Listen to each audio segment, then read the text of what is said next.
Ela tem a logística da apresentação, o roteiro da palestra em PowerPoint, aquele negócio todo, mas, de acordo com aquele ditado, né, quem não tem cão caça como gato, né, e não com gato, não é isso? Nós vamos conversando já, né? Nós vamos conversando desde já. E eu também trouxe um pendrive que também tem umas coisas aí. Mas,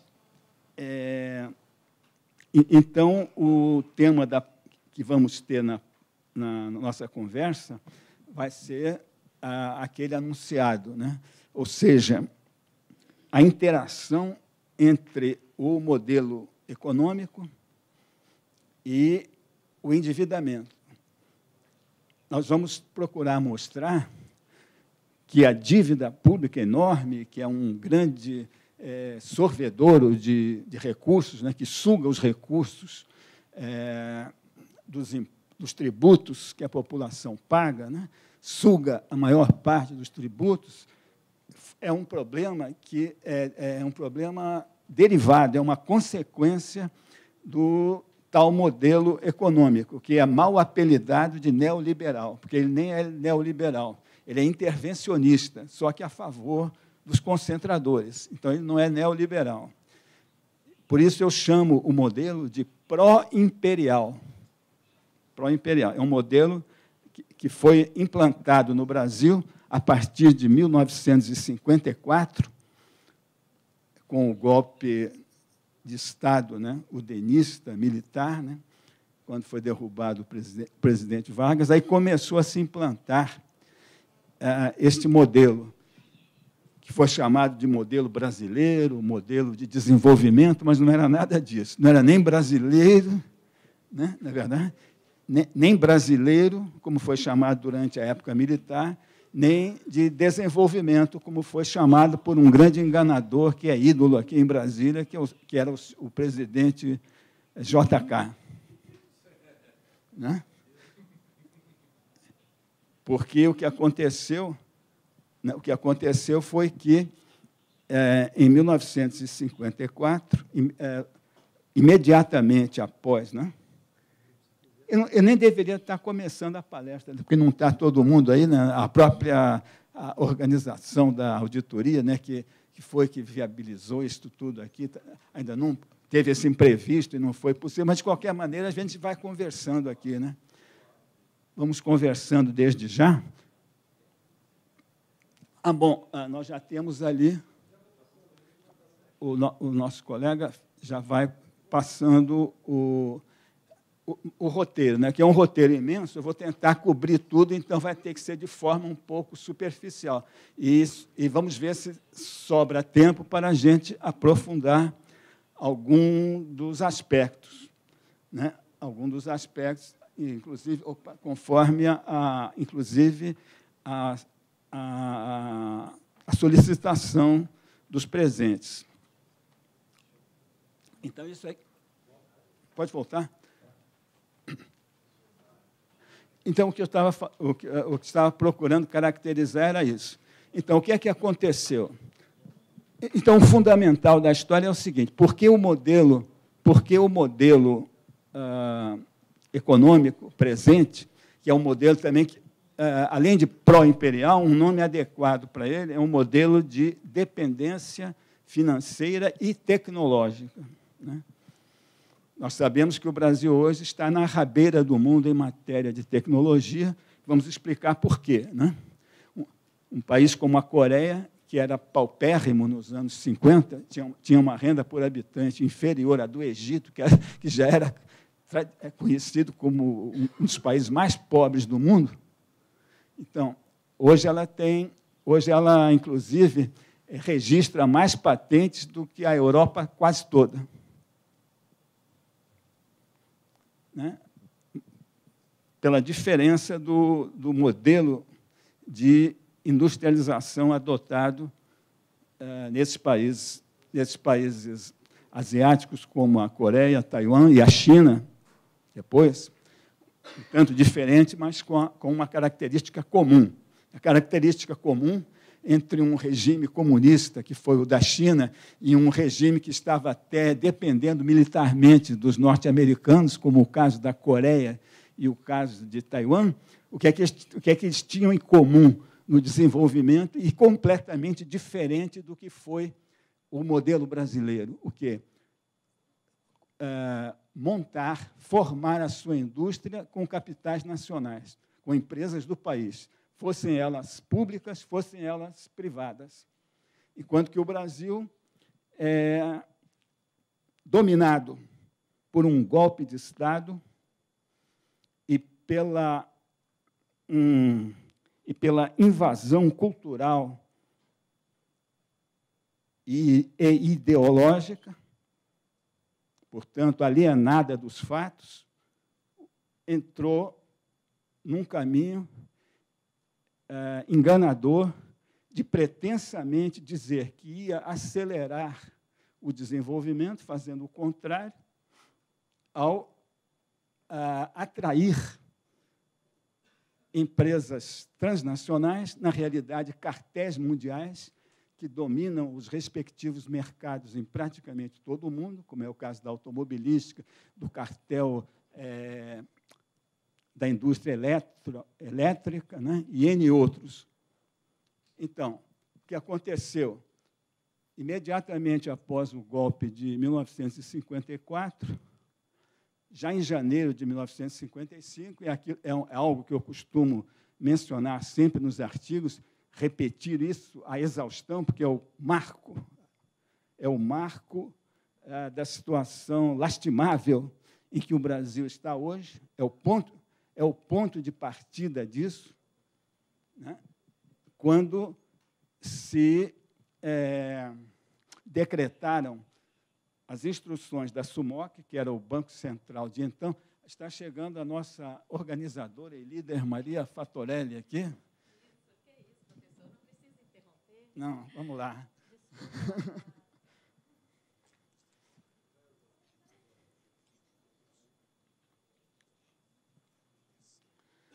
Bem, então, o que aconteceu? Janeiro de 1955, poucos meses após o golpe de Estado, patrocinado, como sabemos, pelo Império Anglo-Americano, teleguiado, como todos os golpes civis e militares que tivemos. Os mais conhecidos são os militares, mas os golpes não param, continuaram sempre, de diversas maneiras, de diversos modos, sempre no sentido de amarrar o Brasil na dependência financeira e tecnológica e impedir o seu desenvolvimento. Esse é o modelo brasileiro. Antes do regime militar, durante o regime militar, esse que tanto falam de 64, e depois dele também, quando tivemos a falsa democratização. Mas vamos ver a continuidade, que, na realidade, o que é que houve? Essas mudanças institucionais todas, mudanças de governo, mas uma continuidade ininterrupta do modelo entreguista, o modelo cuja essência é inviabilizar o desenvolvimento econômico e social do Brasil. Então, voltamos ao ponto de partida, 1955. Aquelas instruções que eu costumo repetir, começando com a famigerada instrução 113 da SUMOC, que decretou que as empresas transnacionais, na época chamadas multinacionais, pudessem trazer para o Brasil o equipamento de produção delas usado e, então, produzir aqui no Brasil. E, além disso, permitia que fosse atribuído um valor a esse equipamento, um valor que era arbitrado pelas próprias transnacionais, embora o valor real deles fosse zero, porque era maquinária mais do que amortizada com as vendas nos países de origem e em mais de 20 mercados de tamanho superior ao do Brasil na época. O exemplo, por exemplo, da Volkswagen, né, que veio a dominar o mercado de carros no Brasil durante muitos anos, chegou a ter mais de 50% do mercado, né, com uma tecnologia desenvolvida nos anos 30 e que veio a ser usada aqui no Brasil nos anos 50, ou seja, 20 anos de defasagem. Bom, então, o que é que acontecia? Bom, além disso, então o que é que acontecia? A nascente indústria brasileira, inclusive na época já havia... Esse é um exemplo. Estamos dando o exemplo do automobilístico, mas isso podia ser falado de vários outros casos. Indústrias brasileiras, por exemplo, do setor elétrico e outros setores foram também eliminadas pelo fato de ser impossível concorrer com as transnacionais com as vantagens que elas já tinham em função do seu tamanho, mas muito acrescidas pela própria política do governo, uma política que foi de favorecer os que já eram demasiado poderosos mundialmente e, com isso, eliminar qualquer possibilidade de que indústrias nascentes, novas, né, pudessem continuar prosperando como estavam antes desse golpe. Né? Então, esta é a essência do modelo. Assim, precisamos completar a coisa desse ponto de partida pelo seguinte, porque não foi só permitir que as multinacionais, transnacionais, importassem esses equipamentos, mas também, como eu disse, desatribuíssem um valor muito maior não, um valor, porque na realidade não tinham mais valor. Ou seja, e permitir que esse valor fosse registrado no Banco Central, que não existia, era a SUMOC, né? Depois vamos falar da criação do Banco Central em 64, após o golpe de 64, é outra história. Então, permitia que esses equipamentos, o valor atribuído pela multinacional a esses equipamentos fosse registrado como se fosse investimento em moeda no registro de capitais estrangeiros. E além disso, outras instruções, em seguida, deram vantagens especiais em termos de câmbio, ou seja, esse valor aqui era contabilizado pela taxa livre, havia duas taxas de câmbio. A taxa livre era o dobro do valor da taxa preferencial. E quando as despesas e os lucros fossem remetidos ao exterior, então era pela taxa preferencial, ou seja, dava muito mais dólar. Quer dizer, você dobrava o valor na entrada, né, em cruzeiros, e na saída dobrava o valor do dólar correspondente. Só isso. Bom, então, é claro que indústria nacional alguma poderia competir, a não ser em mercados que ainda não fossem, vamos dizer assim, ocupados, abordados pelas multinacionais. Então, com isso, o que é que aconteceu? Então, vamos rapidamente, aí já vamos passar para o primeiro link com o endividamento. O que é que aconteceu? Terminado o período do suposto golpe militar, eleições diretas, Juscelino eleito presidente, novamente o simulacro de democracia, com um presidente, né, eleito em eleições diretas e tal. O que é que ele fez? Manteve toda essa política do golpe militar de 54 e ainda ampliou os benefícios.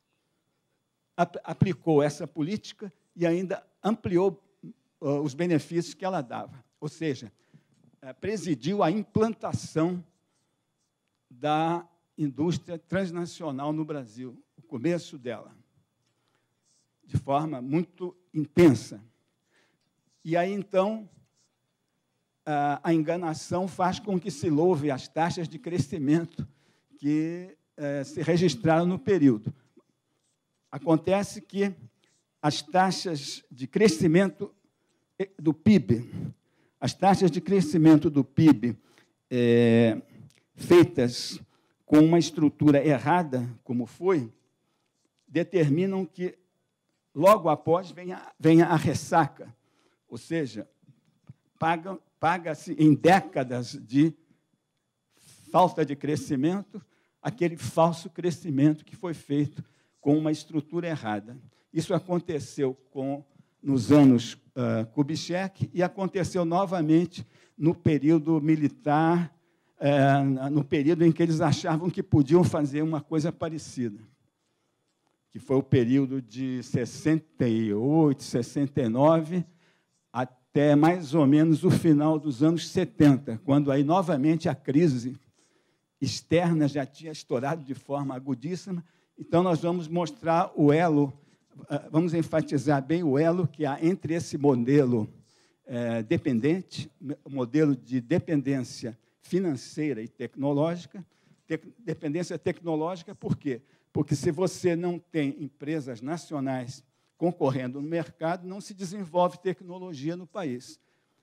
Quer dizer, a tecnologia usada na produção vai ser uma tecnologia que é de propriedade da empresa estrangeira, multinacional, que vai apenas trazer um equipamento já pronto, uma tecnologia já pronta, e até mesmo na infraestrutura, como eu gostaria também de dizer logo em seguida, também era o modelo caixa preta para as grandes obras elétricas, siderúrgicas, as obras feitas com o dinheiro público, né, com o investimento do Estado. Também essas eram obras organizadas em concorrências dirigidas pelo Banco Mundial, com aquelas especificações já feitas para que os grandes grupos transnacionais, a AES, a Brown Boveri, todas aquelas produtoras de turbinas, ou então dos equipamentos siderúrgicos, lá o que fosse, ou seja, toda a indústria de base e a infraestrutura feita pelo Estado, recursos públicos, recursos dos tributos, mas sempre no modelo de dependência financeira, envolvendo empréstimos externos e também a dependência tecnológica. Projetos prontos, em caixa preta, para serem apenas aplicados no país como se fosse uma receita de bolo, mas você não sabe como é que aquilo é produzido, como você cria os equipamentos e como você desmembra os N componentes de que eles são formados.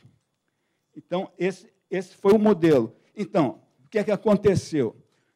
A dívida externa havia sido praticamente zerada em 1943, na época da chamada ditadura do presidente Vargas, né?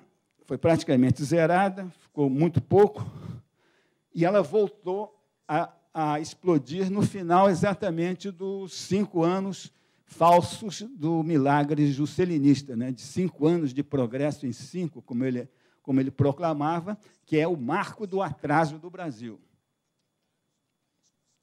Ou seja, ao final do governo JK, o que é que aconteceu? Foi eleito Jânio Quadros, tomou posse. A primeira medida dele foi mandar uma missão ao exterior, para reestruturar a dívida, porque já estava sem divisas para poder fazer frente à dívida externa de então, que era um negócio assim de uns 3 bilhões de dólares. Bom, nós vamos ver como é que ela aumentou. Mas, para quem estava com zero, ou quase zero, aqueles 3 bilhões de dólares, considerando o valor da época, já era muita coisa. Então isso aí foi só o começo de um filme que se repete sucessivamente. Ele está passando novamente agora, em 2014. Nós estamos, de novo, com um déficit de transações correntes com o exterior no ritmo de 85 bilhões de dólares por ano, agora. Estamos aí no limiar de possível nova crise externa bem próxima, que é o modelo, né? E o que eu quero enfatizar é isso, que esse modelo tem uma continuidade total. Não importa qual é a forma do governo, como o governo se apresenta. E nem o governo é governo, porque o executivo também está sempre sujeito aos golpes no legislativo, no judiciário, sem falar no golpe militar, sem falar em N outras injunções da própria estrutura econômica, etc. Bem, então, não sei se dá para ir passando mais aí, né?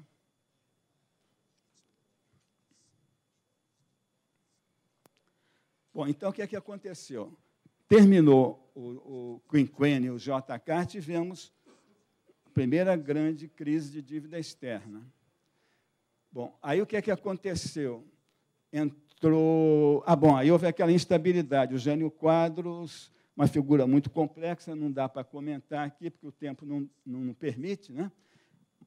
Mas acabou tentando, né, aquele golpe da renúncia, que, inclusive, sentiu que não teria poderes para fazer o que ele queria, né?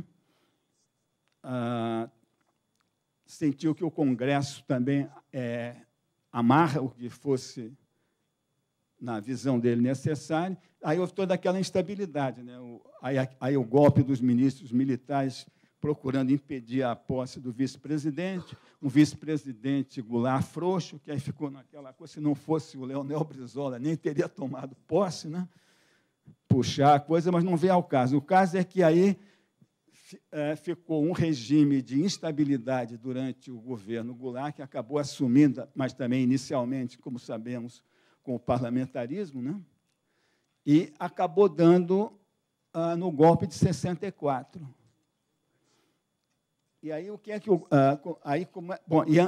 como é que o golpe de 64 contribuiu para ir acentuando o modelo dependente que já estava instalado, como eu disse, desde 55, com o Juscelino. O que é que aconteceu no golpe de 64? Inicialmente, como tinha havido uma instabilidade política muito grande, aquela fofoca toda para desestabilizar o João Goulart, e o João Goulart tentando fazer as reformas, aquela coisa toda, sem se sustentar bem, inclusive em termos de poder. Bom, então, o que é que aconteceu? Inflação, não sei o quê, e, a pretexto disso, vamos agora dar uma apertada. O primeiro presidente que foi designado pela Embaixada dos Estados Unidos, ou diretamente lá de Washington, que foi o presidente Castelo Branco, né, candidato escolhido, designado por Washington, nomeou exatamente para ser o czar da economia o senhor Roberto Campos, que era um homem inteiramente ligado ao sistema de poder anglo-americano. Então, agora a política foi, vamos fazer uma política de austeridade, cortar os gastos públicos, suprimir, cercear o crédito, então, com isso, aumentam os juros ou o crédito se torna proibitivo. A quem é que isso atinge? As empresas nacionais. Porque a empresa multinacional não precisa de crédito. Ela já está supercapitalizada aqui, com as próprias vendas no mercado, e, além disso, ela, se precisar, ela tem crédito barato no exterior. Se o crédito fica muito caro aqui no Brasil, isso é algo que só dificulta a vida das empresas de capital nacional. Não é verdade? Então, o que é que aconteceu? Então, no governo o primeiro governo militar do presidente Castelo Branco realizou uma rátzia, uma devastação em grande número de empresas nacionais, fora aquelas que foram perseguidas porque tinham sido supostamente favoráveis ao governo do João Goulart e aquelas coisas todas. Bom,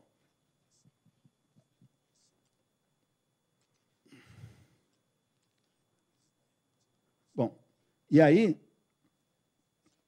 O que é que acontece? Bom, aí terminaram esses anos, supostamente, de estabilização econômica, né, com restrição, e então entrou já novo governo militar, né, Costa e Silva, depois entrou a junta militar, depois o Médici, e esses governos resolveram, bom, agora já temos condições de retomar o desenvolvimento, entre aspas.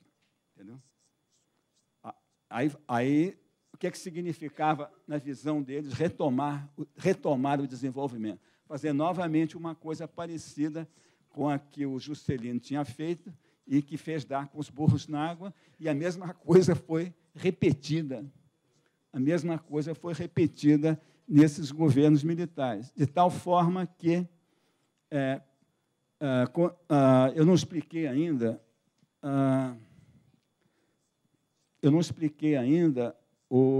os mecanismos de transferência dos recursos que as multinacionais fazem para as suas matrizes no exterior, com os lucros tremendos que obtêm no Brasil.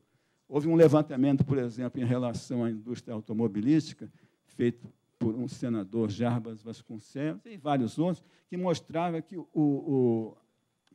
os carros vendidos no Brasil, eles eram vendidos no mercado a um preço 3 vezes maior, pelo menos, que o custo de produção. 3 vezes mais que o custo de produção. Então, isso significa que a multinacional ela tratava de quê? De mandar esse lucro para o exterior. Não tem como ficar investindo, mas é dinheiro demais para ficar investindo. Você nem que quisesse continuar reinvestindo a maior parte desse lucro, não tinha como, porque ia abarrotar o mercado de produção. Então, o lance da multinacional é obter esse lucro fantástico, mercê daqueles privilégios todos que eu já expliquei, e mandar a grana para o exterior. Não dá para mandar tudo como lucro. Inclusive, o lucro paga um pouco de imposto. O que é que eles fazem? Então, mandam tudo, quase tudo, a maior parte, como despesa. Juros, em vez de... A matriz faz um empréstimo para a subsidiária, então a subsidiária da multinacional vai pagar juro, que é despesa, remete, comissões, pagamento por suposta assistência técnica, tecnologia, ou seja, N serviços inventados que saem como despesa e permitem mandar a grana do lucro para o exterior. Principalmente, além disso, também o subfaturamento das exportações e o superfaturamento das importações. Principalmente isso, os insumos para a produção, que vão sendo continuamente importados, são importados a um preço muito superfaturado. Isso é a forma de mandar o lucro. No meu livro, Globalização versus Desenvolvimento, eu elenco 15 mecanismos que as multinacionais usam para remeter o dinheiro para o exterior. O pessoal que não tem muita informação pensa que é só o lucro, que vai com o lucro, né? No balanço de pagamentos, tem no balanço de transações correntes, tem aquela conta de rendas, que o lucro vai ali, a conta de serviços, que são essas despesas todas, comissões e suposto pagamento de marcas, royalty, tecnologia, não sei o quê, vai nos serviços, né? Mas tudo isso não tudo isso, a maior parte vai como despesa, não vai como lucro, que é mais interessante. Bom, então, o que é que acontece? Isso aí vai produzindo o déficit nas transações correntes. Tá bom.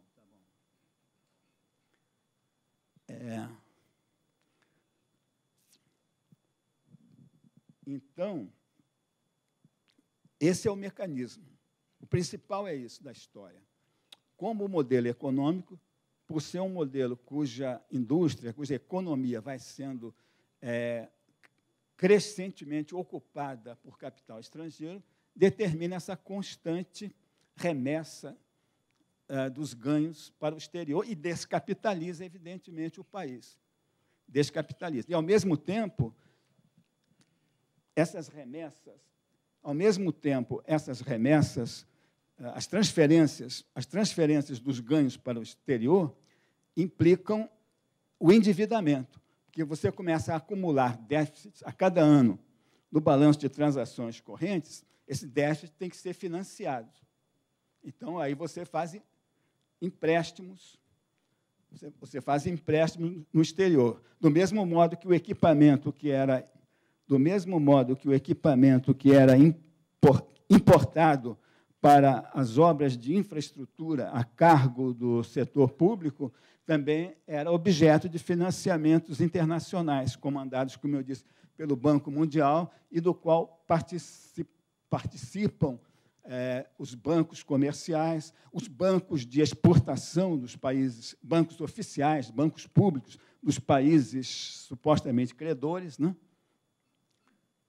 Consórcios para financiar os tais investimentos na infraestrutura, o plano siderúrgico, o plano de eletrificação, tudo isso que foi feito na época militar, nessa base, como eu disse, de caixa preta e tecnológica, né? Sem viabilizar qualquer autonomia tecnológica e com financiamento externo. Então, isso aí é o mecanismo de formação da dívida externa, né? Eu já vou entrar nesse roteiro, mas deixa eu só concluir esse raciocínio, né? Então, é isso. Você forma uma dívida externa brutal com essas transferências e o financiamento que você tem que fazer dos déficits decorrentes dessas transferências, correto? Então, aquela dívida que já era... O que é? Sim, tá bom. Então, aquela dívida que pulou para uns 3 bilhões e pouco aí na saída do Juscelino, depois ela voltou a crescer novamente a partir de 67, 68, e aí ela explodiu. Quando chegou no final dos anos 70, ela já foi se aproximando, foi assim para 50, 60, 70, 80 bilhões de dólares. Foi num crescendo brutal. Então, mostrou que o pretenso milagre econômico dos governos militares foi uma repetição em ponto maior da enganação havida no quinquênio do JK. Então, vamos historiar aqui. Bom, ainda não chegamos aqui, não. Aqui, 1984, 85, é quando vem a pseudodemocratização. O final, segura aí, por favor. Isso aí ainda vamos entrar nisso, porque isso aí já é um pouquinho depois do que eu estou falando, né? Estou falando do quê? Estou falando do final dos anos 70, quando a dívida externa já explodiu, cresceu de uma forma espantosa, e de tal maneira que, no final dos anos 70, o governo militar, na época, acho que era o Geisel, estava entrando o Figueiredo, ele já não conseguia mais tomar empréstimos para fazer novas obras públicas, empréstimos externos para fazer novas públicas. A situação das contas externas já ficou de tal maneira crítica que os empréstimos eram só de reestruturação de dívida anterior, fazer uma dívida para fazer nova dívida, naturalmente aumentada com as taxas de reestruturação, comissão não sei de quê, mais não sei o quê, juro aumentado, tudo isso para apenas poder fazer a liquidação da dívida que ia vencendo. E isso aí redundou na crise externa terrível de 1982, quando o Brasil, a Argentina e o México, que tinham sido envolvidos em modelos semelhantes, ficaram inadimplentes, fizeram uma moratória de fato, simplesmente, não política, uma moratória porque simplesmente não tinham recurso nenhum em moeda estrangeira, em divisa, para pagar coisa nenhuma. Bom, e aí o que é que aconteceu? Antes de entrar aqui no que está sendo exposto, o que é que aconteceu? Com essa crise de 1982, teve que parar um pouco. Deixou de fazer pagamentos de dívida externa expressivos, porque simplesmente não tinha divisa nenhuma mais.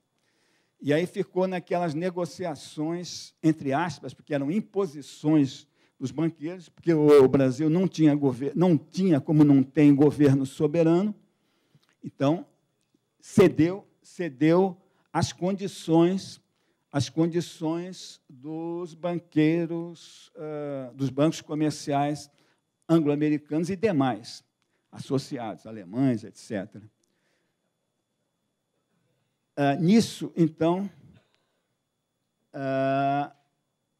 enquanto isso, foi ocorrendo a pseudo-democratização, ou seja, os militares já não eram mais necessários para o sistema de poder anglo-americano, já tinham feito o serviço para o qual foram convocados, então foram dispensados.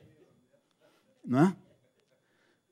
Foram dispensados, inclusive havia bolsões nacionalistas entre os governos militares, não era interessante. Então, eles já começaram a ser sacudidos na época do Geisel, a pretexto da coisa dos direitos humanos, que inicialmente podia torturar à vontade, aí, porque era a serviço do golpe de determinação norte-americana.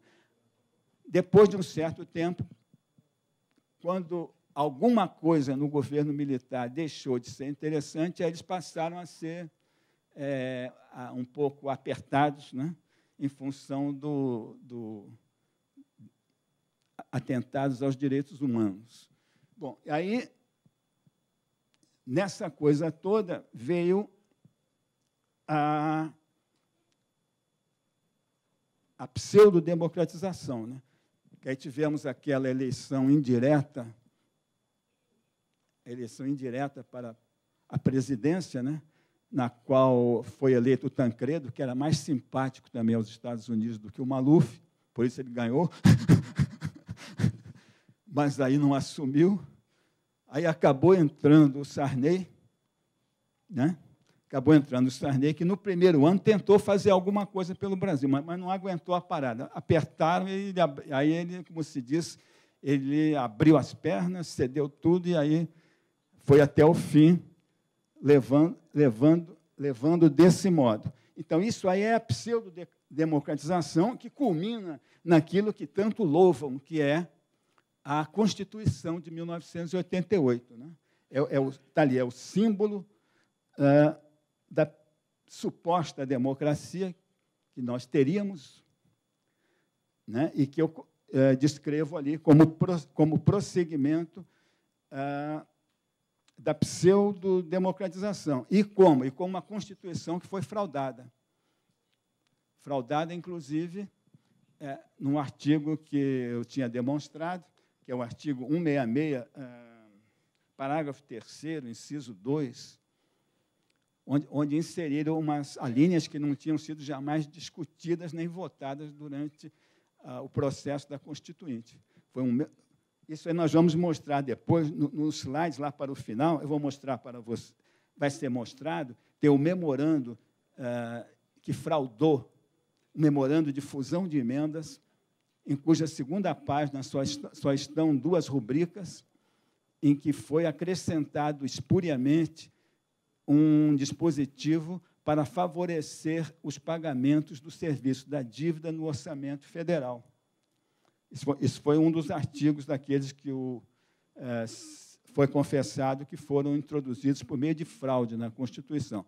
Mas, além desses introduzidos por meio de fraude, houve outros dispositivos que foram votados que também são altamente lesivos ao país e que fazem parte do mesmo objetivo, que é o de dominar o país, inclusive através da dívida pública.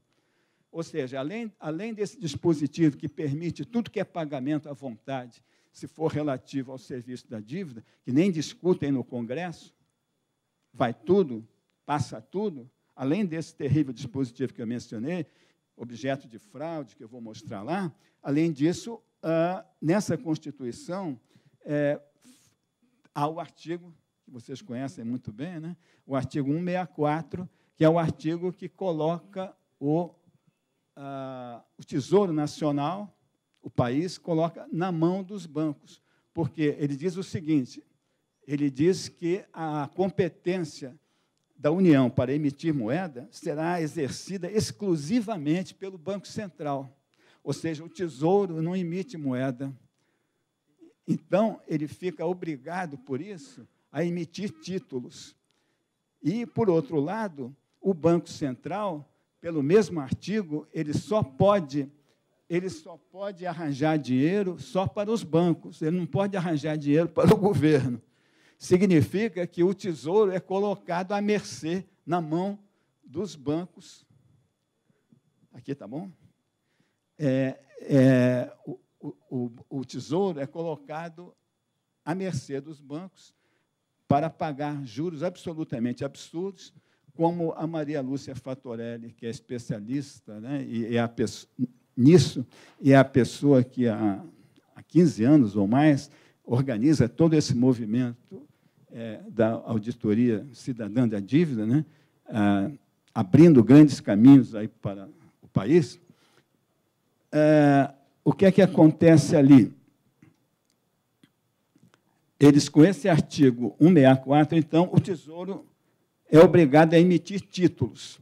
E ainda, na prática, ficou pior, porque o Banco Central é dominado pelo cartel dos bancos. Inclusive, como a Maria Lúcia explicou na palestra dela, cerca de 20 bancos apenas são os únicos credenciados a operar com os títulos públicos, a compra e venda desses títulos públicos. E a taxa a que eles compram os títulos do Tesouro é muito superior à taxa Selic, que é a que aparece no jornal, que todo mundo discute. São vários pontos percentuais acima dela. Então, isso determina as taxas de juro estupidamente altas, que eu gostaria de comentar, e que determinam que a despesa pública, no total, seja absorvida em 42% só por esse tal serviço da dívida, juros e amortizações da dívida pública. Bem, então, vamos seguir rapidamente aqui, vamos tentar seguir o roteiro agora. Então, pseudodemocratização, a Constituição, falei de 2 pontos cruciais dela, que não tem nada de democrática, ao contrário, né? Os artigos 166 e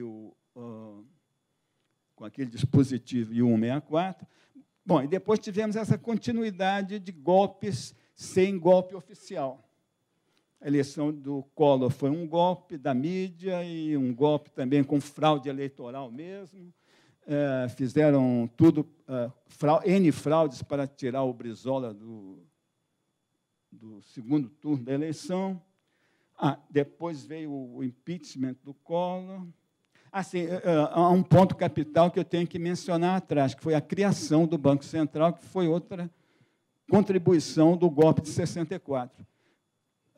O Banco Central foi criado pela Lei 4.595, de dezembro de 64, logo depois do golpe, portanto, criou o Banco Central ali. E também acabou com tudo que tinha na Lei 4.131, que controlava um pouco a remessa de lucros ao exterior, e que não foi oficialmente revogada, mas foi totalmente esvaziada nessa lei. E essa lei, juntando com a Constituição, essa lei que é completamente contrária ao interesse nacional e que instituiu o sistema financeiro nacional, repito, a Lei 4.595, é uma lei que foi, como dizem os juristas, recepcionada pela Constituição de 1988 como lei complementar. Então, vejam a continuidade do sistema, o que vem do regime militar e o que acontece durante a chamada democratização, que temos que pôr entre aspas. Então, vamos seguindo. Então, eleição de Collor, depois o impeachment de Collor, entra o Itamar Franco, aí eles arranjam um novo golpe, né? Que foi aquele negócio do golpe da antena que a Rede Globo fez lá para tirar o o Recupero, que era o ministro da Fazenda, que ia capitalizar politicamente aquela enganação, outra enganação, mais uma enganação, só tem enganação, né? que foi o Plano Real, né? Ia capitalizar. Aquilo que foi um plano falso que não controlou inflação nenhuma, mas dizem que controlou, e então, enganação, mas que servia para ganhar voto. O povo foi iludido. Então, a quem se atribuiu o Plano Real, que foi feito em Washington, não foi feito aqui, né, pelos Lara Rezende da vida, todos os agentes lá do poder estrangeiro, né, ele ia ser capitalizado politicamente pelo Recupero, que era o elemento que estava de ministro da Fazenda, né, com Itamar. Aí deram um golpe da antena, né, para o negócio, o Recupero falando lá umas bobagens lá sem saber, né, gravadas, e aí golpe para colocar o senhor FHC, que foi o grande agente da intensificação do modelo esse pró-imperial. Né? Novo golpe, nada de democrático, mais fraudes, depois, na reeleição, compra também de deputados, aquele negócio todo. Né? Então, no pseudo-governo do FHC, então, nova radicalização do modelo, nova etapa de acabar com o que restava dos bolsões da economia nacional, que foi com a privatização. Certo? Aí vieram as fraudulentas, danosas privatizações no governo FHC, e já que foi tudo viabilizado com o pacote de leis que o Collor, quando entrou, já colocou no Congresso, que foram aprovadas pelo Congresso em 2 meses, sem ler nada, num pacote de leis desse tamanho. Tudo que é contra o interesse nacional é facilmente aprovado no Congresso. Esse é o modelo. Então, temos uma continuidade perfeita no modelo dependente, no modelo pró-imperial. Certo? Então, vamos seguindo aí. Em 96, como se a Constituição já não fosse bastante contrária aos interesses nacionais no seu conjunto, o sistema mundial, através do seu agente FHC, achou que era pouco, então resolveu fazer uma reforma da Constituição em 1995, ou seja, sempre radicalizando mais o modelo pró-imperial, modelo entreguista. Né? Aí suprimiram o tal capítulo econômico da Constituição, suprimiram a distinção entre empresa de capital nacional e empresa de capital estrangeiro, que já não era muito clara na Constituição. Bom, e aí, novo golpe, a reeleição do FHC. Né? Inclusive, uma fraude brutal, que, então, dentro daquelas crises externas recorrentes que eu digo, que provém do modelo, né? Com as transferências para o exterior, novo incremento da dívida, tudo isso. Então, nova crise aqui, no final do primeiro mandato do FHC, que foi encoberta para ele poder ser reeleito, além das demais fraudes. Então, é uma sequência de fraudes sob o nome de democracia. Mas vamos seguindo aí. Agora já deu para virar. Quantos minutos? Bom, então, já adiantei isso aqui. Bom, isso aqui vamos rápido, né? Então, já falamos da Constituição, que é submissa ao Império, e, além daqueles artigos que eu mencionei, quando ela colocou um artigo que não era tão submisso, que foi o da limitação dos juros, o que aconteceu foi que ele nunca foi aplicado. Houve logo em seguida, e depois ele foi revogado. Depois houve uma emenda constitucional que já o tirou da Constituição. Mas, enquanto ele esteve na Constituição, por ser talvez o único que era favorável ao país, ele não foi aplicado nunca. Houve um parecer do Saulo Ramos, que era o consultor jurídico na época do Sarney, que diz que ele não era autoaplicável, ele teria que ser regulado por uma lei complementar, e por isso ele não foi nunca aplicado. E o Banco Central chegou, como eu digo ali, chegou a mandar uma instrução para os bancos dizendo que eles não precisavam cumprir a Constituição, que não é autoaplicável. Está ali. Então, pode passar. Foi bom? Para complementar. Esse é o modelo econômico. O que mais? Pode passar. Já falei. Agora está correndo, né? Eu comecei estendendo aquela outra parte, agora nós vamos atropelando. Constituição de 88, já foi. Poder de emitir moeda, já falei, é aquele famigerado artigo 164, né, que eu mencionei. A competência da União para emitir moeda exclusiva do Banco Central, e por aí vai. Pode ir mandando bala.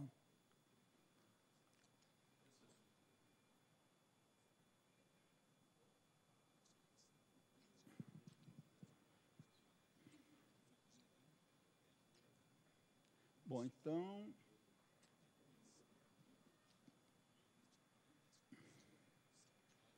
então, esse privilegiamento, o privilegiamento das despesas com juros e amortizações da dívida pública foi algo que eu já comentei, ou seja, em relação com aquele dispositivo fraudulento que foi inserido na Constituição, que nós vamos mostrar depois, está mais para o final, o facsímile do memorando em que foi praticada, memorando não, o requerimento em que foi praticada a fraude.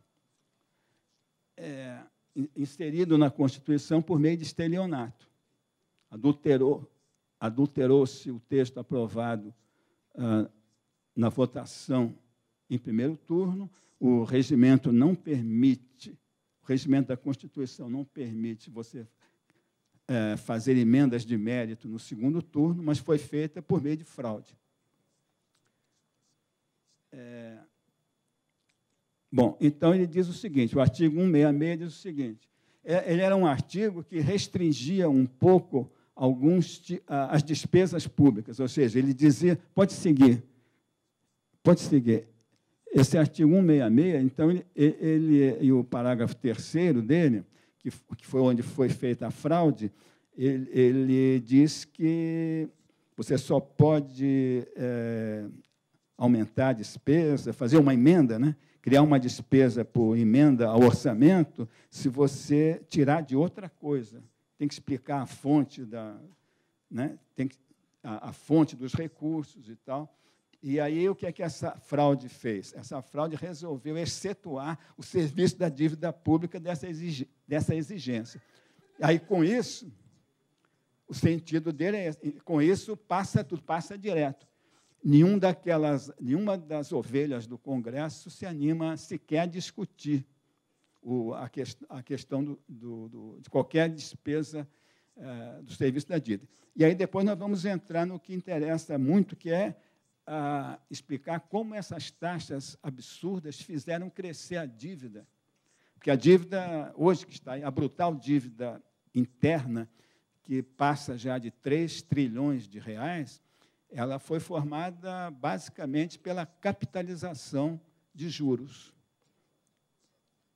Eu vou explicar isso melhor ainda, mas, fundamentalmente, é o seguinte, com taxas de juros, numa média anual, que certamente é da ordem de 15% a 20%, um absurdo, isso não existe no mundo, em lugar nenhum, o que acontece é que fica impossível pagar juros e amortizações de forma completa com os recursos dos tributos. Os recursos tributários, por mais altos que sejam, nós temos uma carga tributária altíssima, eles não são suficientes para fazer face a um serviço de dívida de um montante tão espantoso. Os amigos que têm experiência aí de banco, eles sabem melhor do que eu como funciona a composição dos juros, e, vamos dizer, com uma taxa acima de 15%, 20%, isso aí sendo capitalizado, quer dizer, composto anualmente, aonde isso leva? A que alturas estratosféricas, não é verdade? É. Assintótico, né? Certo. Então, isso foi instituído, então, vamos dizer assim, sob a égide da Constituição e também sob a égide de um Banco Central, criado naquela lei lá de 1964 e tal, né? Um Banco Central que se discute se ele deve ter ou não autonomia, mas, na prática, ele manda, quer dizer, nem é ele que manda, porque quem manda nele são os bancos. O Banco Central simplesmente administra para o Tesouro os títulos cujas taxas de juros são praticamente determinadas pelos bancos que vão ganhar dinheiro com esses juros. Né? Bom, então podemos concluir esse tópico do artigo. Deixa eu ver. Examinar esse blá, blá, blá todo, nós podemos passar do artigo inteiro e chegando ali. Foi? É meio devagar, né? Mas, então, essencialmente, essas alíneas que foram introduzidas, que incluem o serviço da dívida. Então, antes das alíneas, diz o seguinte, aquelas restrições que têm as despesas do orçamento, elas não precisam ser aplicadas no caso da dívida pública. Porque o dispositivo que eles acrescentaram fraudulentamente foi dizendo, excetuadas tais e tais despesas. Certo? E aí excetuou o tal serviço da dívida, que são os juros e amortizações da dívida pública. Correto? Então, é isso. Está aqui. Indiquem os recursos necessários. A restrição que já estava, que foi votada, foi esta aqui. Indiquem os recursos necessários, admitidos apenas os provenientes de anulação de despesas. Aí eles... Muito bem. Isso foi o que foi aprovado em votação. Aí, na fraude, acrescentou isso aqui. Excluídas as que incidam sobre parará, parará, parará. Colocaram o serviço da dívida ensanduichado ali entre pessoal e transferências tributárias. Mais um lance de golpe de piranha, porque aquilo ali eles não aumentam a dotação de pessoal e as transferências é algo fixo, né? É um percentual das receitas tributárias. Então, diga.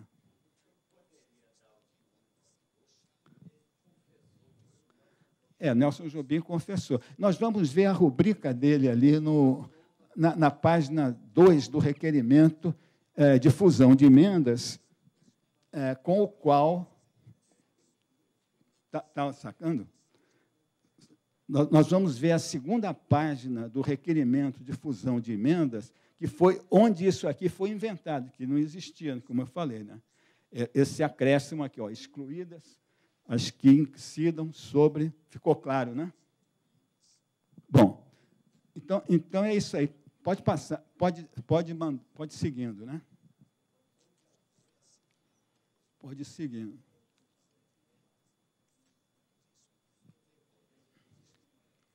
Bom, então vamos aproveitar, porque o tempo ruge, né? Ele não urge, ele ruge, né? Vamos aproveitar para explicar logo o mecanismo que nós estamos falando, que é o ponto crucial, com essas taxas que foram estupidamente altas e ainda são, então mostram a completa falta de independência do país, né? Não há sinal maior do que isso. Então, como essas taxas determinam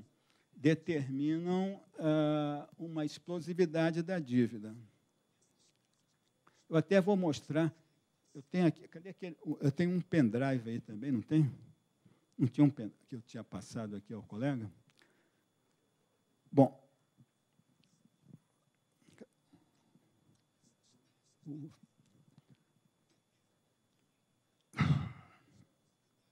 Bom, então isso aqui pode passar. Já foi falado. Então, agora vem exatamente o tal documento comprobatório da fraude na Constituição para favorecer o serviço da dívida. Esse aí em que o nosso o colega Tolendal pediu que se desse aos nomes aos bois. Então, está aqui, artigos. Esse artigo aqui mudou, porque a numeração depois, no final da Constituição, foi alterada. Só a numeração, mas o resto é tudo igual. Então, era o artigo... Não, pode passar, acho que era 172. Pode passar um pouco mais. Ah, está aqui. Calma. Volta um pouquinho. Nesse aqui. Isso aqui é a página 2. Ó, tem duas rubricas. Aqui está muito apagadinha, mas essa rubrica aqui é a do Nelson Jobim. A única outra rubrica era do Gastone Riggs, um deputado já falecido. Então, essa aqui é a segunda página, que foi onde o artigo votado na Constituição em primeiro turno foi adulterado com esse acréscimo aqui. Indiquem, tarará, tarará.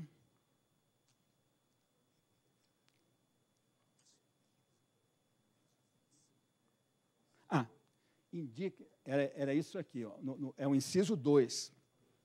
É o inciso 2 do parágrafo 3º do artigo 166. Nesse inciso 2, como eu disse, foi votado até aqui, até onde diz despesa. Correto? Está dando para ler, né?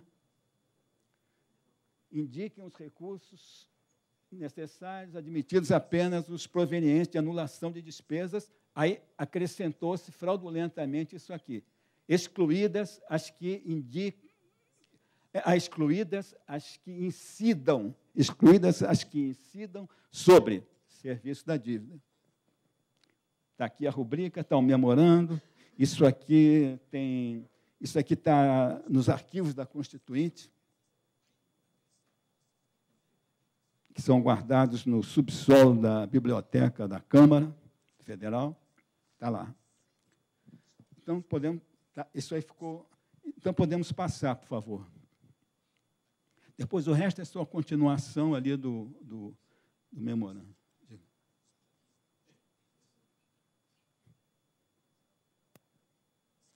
Bom, no final, só vem essas assinaturas aqui, são de todos os elementos que apresentaram outras emendas, tudo para camuflar aquela, né?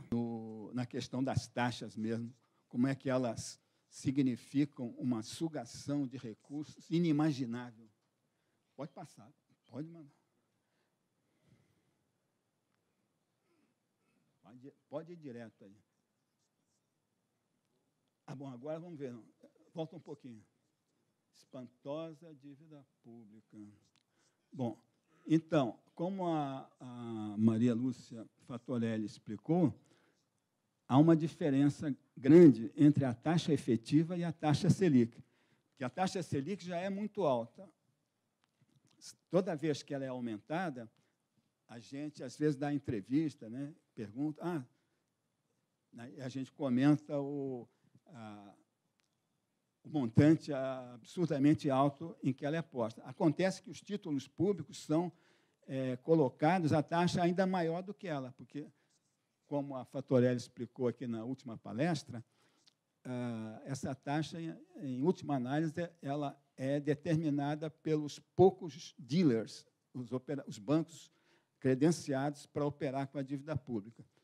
Eles é que acabam determinando uma taxa que é muito superior à taxa Selic. Então, eu já escrevi um artigo em que eu mostrei uma demonstração estatística em que a gente verifica que o acumulado o montante da dívida hoje, ele só pode ter resultado de uma taxa efetiva muito superior ao acumulado das taxas Selic. Nós colocamos numa tabela em que fomos compondo os juros da taxa Selic durante os anos todos, desde a Constituição de 88, compondo a cada ano. Então, o montante da dívida que acumulado com aquilo seria muito menor do que o montante existente hoje. É uma prova cabal de que a taxa efetiva consegue ser muito superior à já absurda taxa Selic. Bom, inclusive, houve também, nem todos os títulos estão indexados à Selic. também houve época, na hora que a tendência do câmbio desvalorizar o real, aí você, às vezes, emite títulos indexados ao dólar, que aí houve anos em que os aplicadores tiveram um rendimento superior a 80%, em função da desvalorização do real. Quer dizer, então, são várias maneiras. Mas o fato é esse. O fato é que eu gostaria de explicar o seguinte. O Fernando está aí, não? Eu tinha dado um pendrive. Gostaria de mostrar uma tabela que eu fiz há pouco no pendrive, que não tinha dado para entrar aqui no roteiro, mas na qual eu substancialmente explico o seguinte.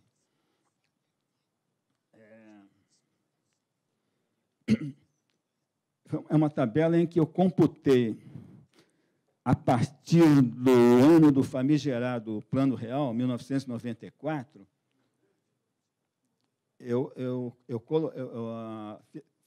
fiz uma tabela em Excel, colocando o montante da dívida no final de 1994, incluindo inclusive, as dívidas dos estados, que depois foram absorvidas pela União. Bom, esse montante do estoque da dívida em 94, compondo em cima dele juros de 3%, que seria uma coisa normal no mundo.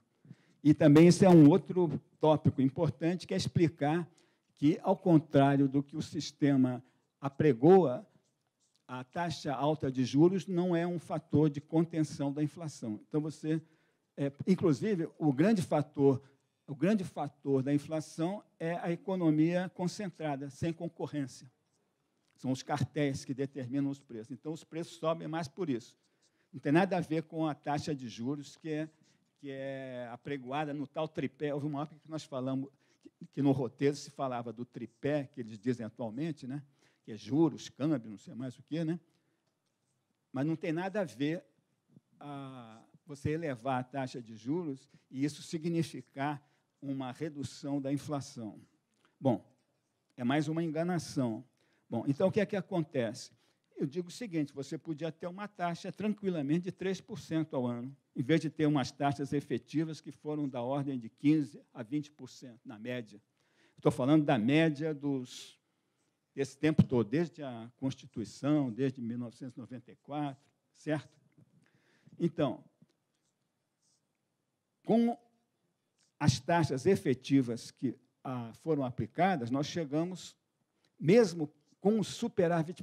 tem que explicar rapidamente o que é o superávit primário, né? É aquela parte das receitas tributárias que é separada para fazer pagamentos da dívida. Então, é a parte, vamos dizer assim, que o Tesouro pode pagar, a parte da dívida que o Tesouro pode pagar em dinheiro, juros ou amortização, pagar em dinheiro, pagar juros em dinheiro. Porque o restante é pago com títulos. E, em face das taxas absurdas, como eu disse, o serviço anual da dívida é absurdo. Ele está hoje em 42% do total da despesa pública. Então, como eu disse, é impossível de ter recurso orçamentário dos tributos para isso. Então, o que é que acontece? Você paga uma parte com esse superávit primário, que é o que sobrou das receitas, e o restante todo é pago emitindo novos títulos. E é assim que a dívida aumenta. Está correto? Esse é o mecanismo de formação e expansão exponencial da dívida, como se fosse cogumelo em clima chuvoso, né? Não é verdade? Então, aí eu mostrei na tabela o seguinte, gostaria até de apresentar, mas sumiram aí com o pendrive.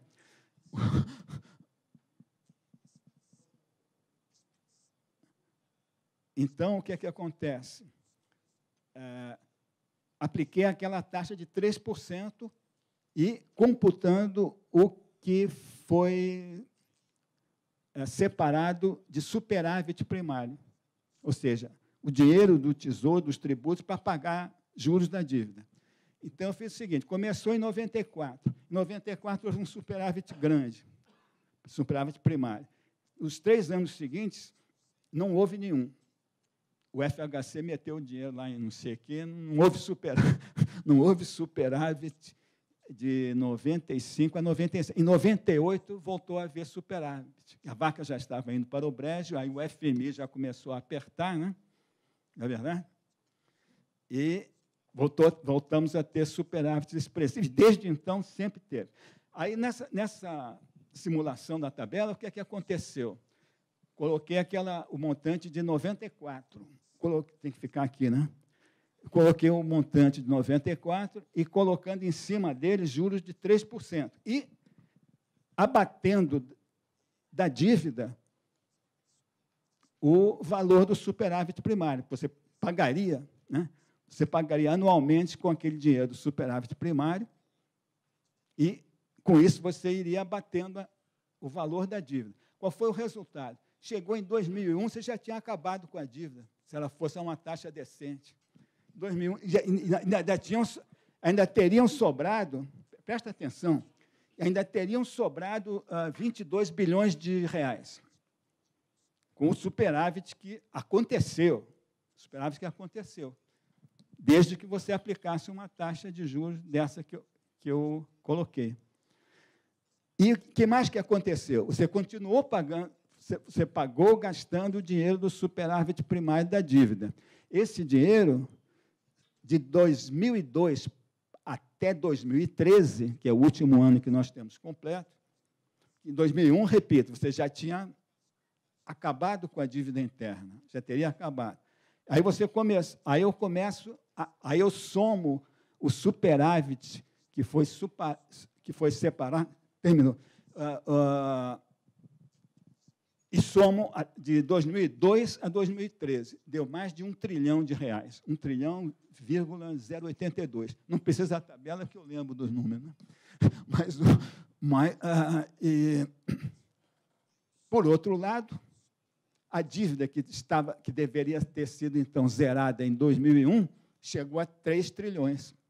Além de você ter gasto superávit primário, nesses anos de 2002 a 2013, no montante de mais de 1 trilhão. Fechou? Tá bom.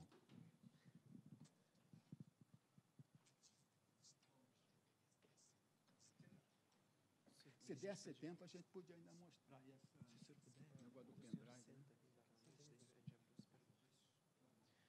A gente abre para perguntas, então, se você tem algum ponto a colocar.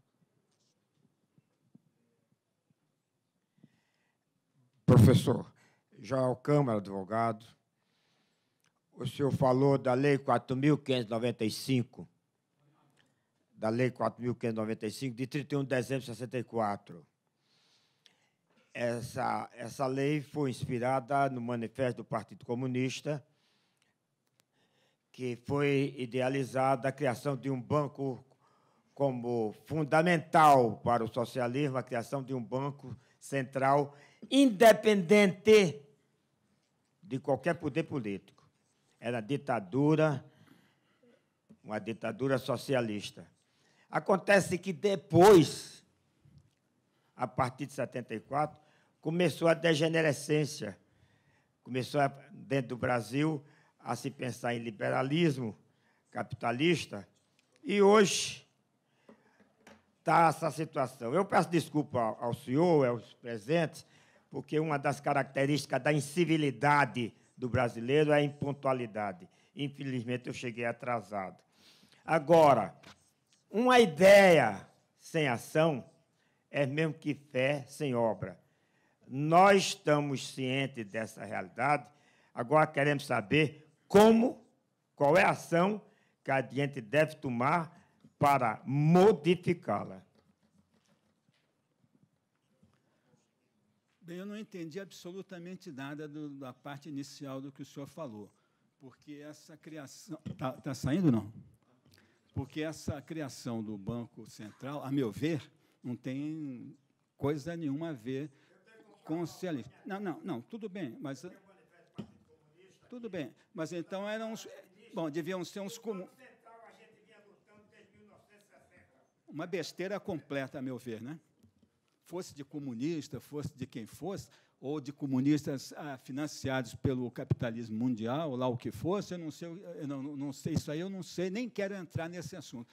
Eu estou me atendo aos fatos, ou seja, o Banco Central é a meu ver, uma entidade desnecessária e que, na prática, é usada a serviço do monopólio, do cartel dos bancos. Não, desde o seu... Não, mas não, eu não provei. Não, o que eu mostrei... Sim, mas o que eu mostrei é que existe uma continuidade perfeita, desde 1954. Não é de 64 só, não. É de 1954 até hoje. Essa é a minha posição. Depois a gente verifica isso aí com os seus dados, tá bom? Próxima pergunta, por favor. Professor, meu nome é Moacir, eu sou servidor público, também sindicalista. Temos um núcleo da dívida no Paraná, sou do Paraná. A gente tem um caso do Paraná que, reflete bem o que o senhor falou aqui, a Renault do Paraná foi instalada lá no ano 2000, 2000 e pouco, a Renault do Paraná. Pode repetir que eu não entendi. Meu nome é Moacir Lopes. Sim. Sou servidor público federal, sim. sindicalista da área de Seguridade Social, e temos um núcleo da dívida no Paraná. A Renault do Paraná retrata muito bem o que o senhor falou aqui sobre equipamento usado que implantaram. A Renault do Paraná mutilou mais de 1.000 trabalhadores. Eu sou do INSS. Nós estamos atendendo muitos deles hoje aposentados, porque o equipamento utilizado na Renault é ultrapassado. Teve uma força-tarefa criada em 2008 para investigar a Renault do Paraná, que era proibida dentro da fábrica. Uma demonstração que o senhor falou aqui. Outra questão também do Paraná é sobre o Banestado. A CPI do Banestado, ela levou a dívida do Paraná de 500 milhões para 15 bilhões, estão levantando isso lá agora no levantamento, e o governador Lerner, um tucano, primeiro condenado pela fraude em licitação, não foi preso porque é inimputável. Lerner, né? Lerner. Né? Então, essa questão que o senhor colocou, nós estamos levantando agora no Paraná essa dívida toda. E a CPI do Banestado foi sepultada aqui no Congresso do governo Lula para aprovar a reforma da Previdência, que também foi comprada com mensalão. Então, essa rol de coisas que está acontecendo no Brasil, ela não se parou. Não se parou. E mais uma coisa que eu queria comentar aqui, que eu, quando era estudante universitário, é um livro que nós ganhamos de presente, do Kurt Miró, fala Ditadura dos Cartéis, explicando como que o Brasil foi assaltado na sua indústria de base, como foi aniquilado a indústria de base. Então, é uma situação que o senhor coloca muito bem, brilhantemente aqui, no livro do senhor, que eu já comprei, já li. Eu até cito também, né? Acho que eu tenho a impressão que eu cito o livro, né? A Ditadura dos Cartéis. É, né? Isso. Então, é interessante. Então, essa questão do senhor, eu gostaria de parabenizar pela palestra, né? Fui participar hoje. Obrigado. Né? E dizer que essa questão que o senhor colocou aqui é atual na hora do dia hoje. E mais uma coisa para finalizar, na região que eu trabalho, que eu moro lá, os frigoríficos lá estão empregando haitianos para trabalhar nas indústrias frigoríficas, haitianos porque tem um biotipo mais forte que o europeu, né, por ser descendência africana, europeia e também negra. Estão lá 2.000 haitianos na minha cidade, estão sendo mutilados na indústria frigorífica sem qualquer fiscalização. Então, o Brasil está um caos em curso com o trabalhismo, com a questão dessas multinacionais.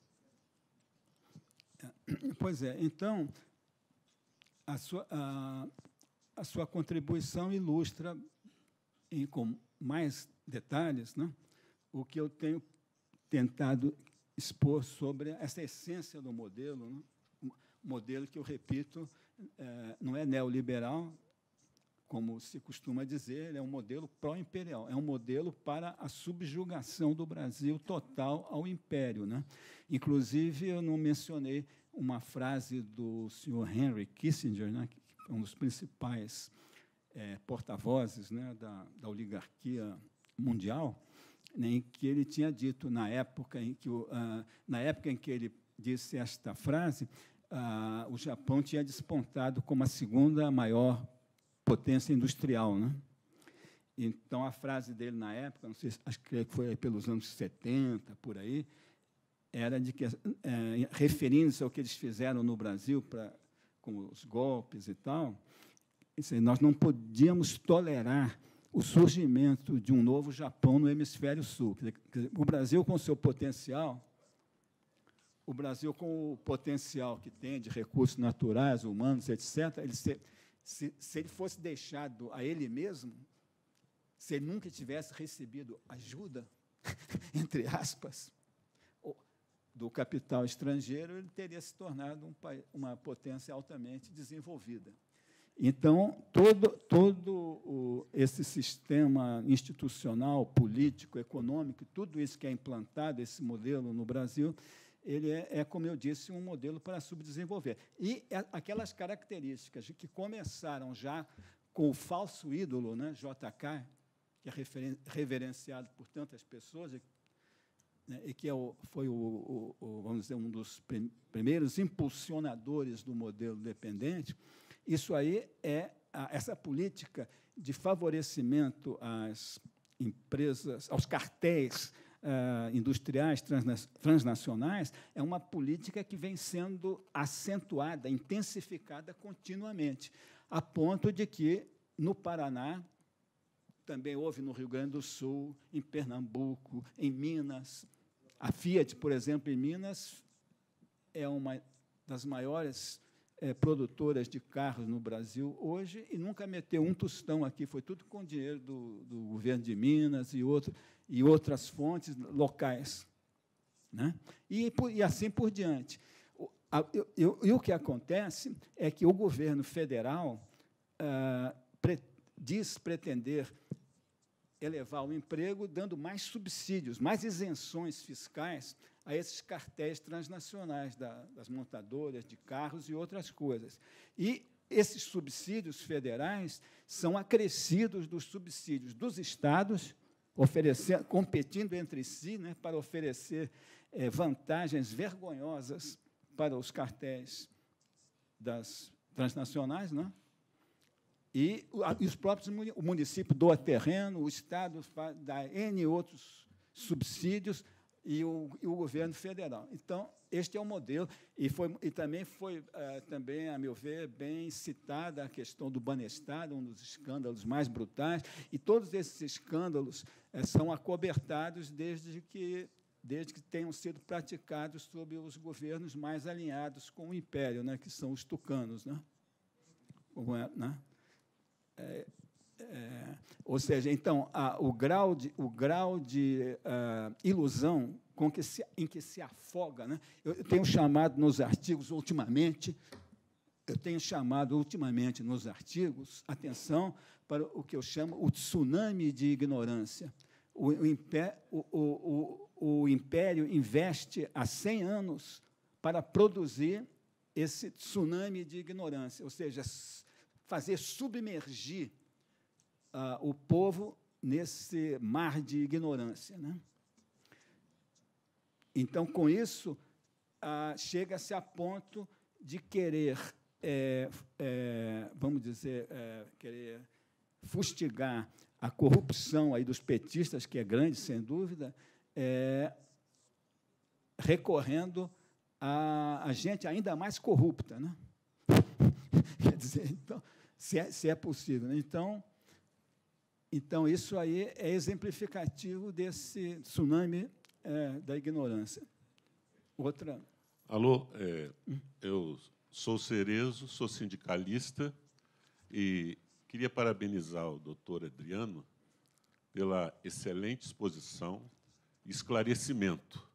Se nós tivéssemos um governo de fato, inclusive, essas informações seriam mais do que suficiente para prender toda essa quadrilha que está infestada no Executivo. Porque o que está provado, doutor Abenão, o senhor sabe mais do que eu, o senhor acabou de fazer uma exposição que a gente vê no Manifesto Comunista. O Executivo é um comitê de negociar os interesses dos grandes capitalistas. Eu, por exemplo, fui vítima, eu e mais muitas pessoas de toda a nação. Eu trabalhei na CSN por muitos anos e assisti aquela privatização fraudulenta quando eu trabalhava lá. Tinha 33 mil trabalhadores, hoje tem 5 mil, tem um lucro fabuloso. O presidente lá, que é o Steinbrück, está em alto posto na Fiesp, usufruindo de dinheiro do BNDES. É um escândalo atrás do outro. CSN, a sua empresa? Eu trabalhei na CSN. Aí fui punido, né, aquela morte dos 3 operários, fui anistiado. hoje são anistiados. Mas o lamentável, eu fui presidente do Partido dos Trabalhadores na minha cidade, Volta Redonda. O que eu acho mais lamentável é que esse modelo de 54 segue integralmente, inclusive agora num governo que se disse para a população que seria oposição a essa roubalheira toda, e já pela segunda vez, um governo que teve a maior votação de toda a história do país, foi 50 milhões de votos, 60 milhões de votos, e esse modelo de 54 aos nossos dias prossegue de maneira fraudulenta, inclusive pela explicação que o senhor está dando aí, a gente nem pode acreditar se essas eleições são de fato reais. Bom, Não podemos duvidar se, de fato, o avião caiu com Eduardo Campos, se o Aécio subiu, se desceu, ou seja, tudo está de acordo com esse tsunami da desinformação. Agora, eu só queria fazer uma pergunta sobre... Houve no Brasil uma coreização? O que houve na Coreia? Aquele investimento da Coreia e de Taiwan? Obviamente, o imperialismo investiu lá também e tem lucros. Então, eu queria que o senhor pudesse, der tempo, para comparar aquela industrialização de lá com a nossa do golpe, entre aspas, aqui, do pseudo-desenvolvimento. Se tem alguma coisa a ver, ou nossa é sui generis. Não. Eu gostaria só de reforçar o que você está dizendo, né? Reforçar, dizendo que não houve só a continuidade, houve a intensificação do modelo, cada vez mais o modelo acentua, né? Intensifica a sua natureza entreguista, a sua natureza de submissão do país, né?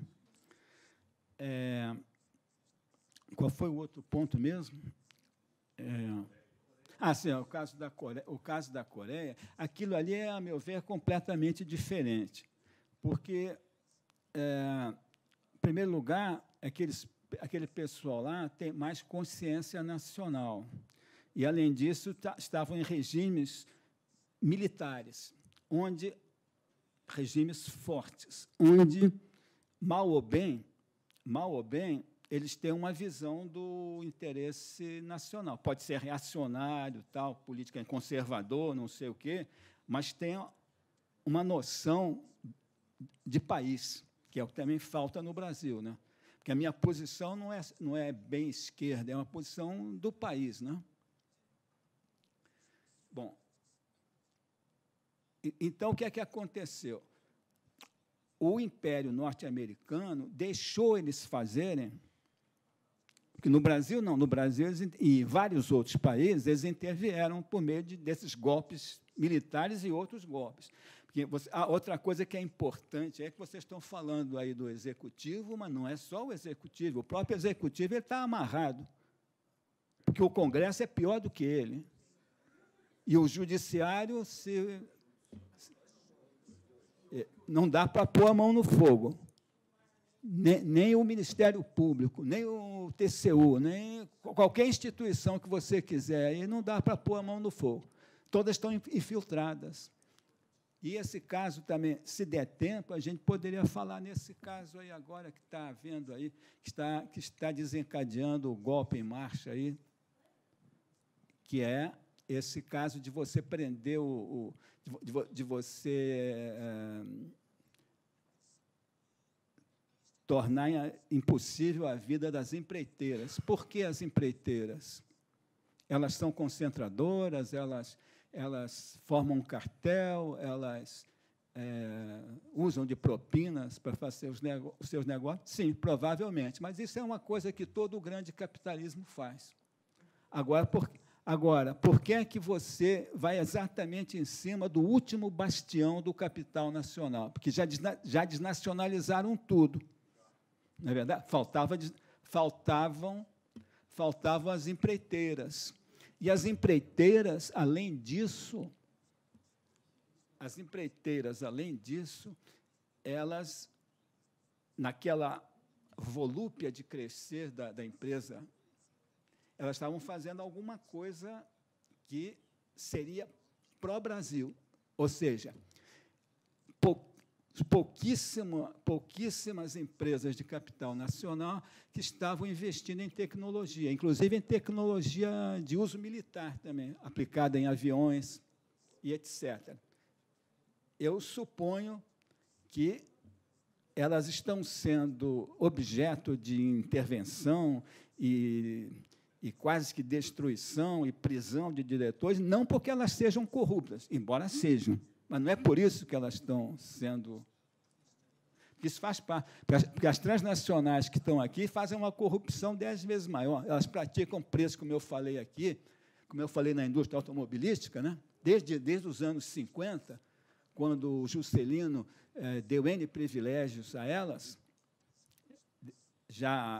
privilégios que já vinham na legislação do golpe militar de 54, né? Quando deu esses privilégios, então, elas já vendiam carro aqui, como vendem até hoje. Hoje, na Argentina, o preço do carro é a metade aqui do Brasil. E em outros países é menos da metade, né? Lá na China, ou lá não sei onde. Né? Um terço, né? Pois é. Então, isso aí não é roubar? E aí fazer aqueles mecanismos de transferência para o exterior, que eu mencionei, que deram na dívida externa, que representa outra fonte de meter a mão no bolso dos brasileiros. Você continua, né? Você continua pagando o sobrepreço. Você não tem só o imposto que você... o pessoal só reclama do Estado, do Executivo. Sim, porque a carga tributária é muito alta. Nós pagamos não sei o quê, 27%, não sei o quê. Muito bem. E alguém reclama do imposto para as empresas privadas, que está no sobrepreço que elas cobram? Quem é que reclama desse imposto, que é muito maior que a própria carga tributária?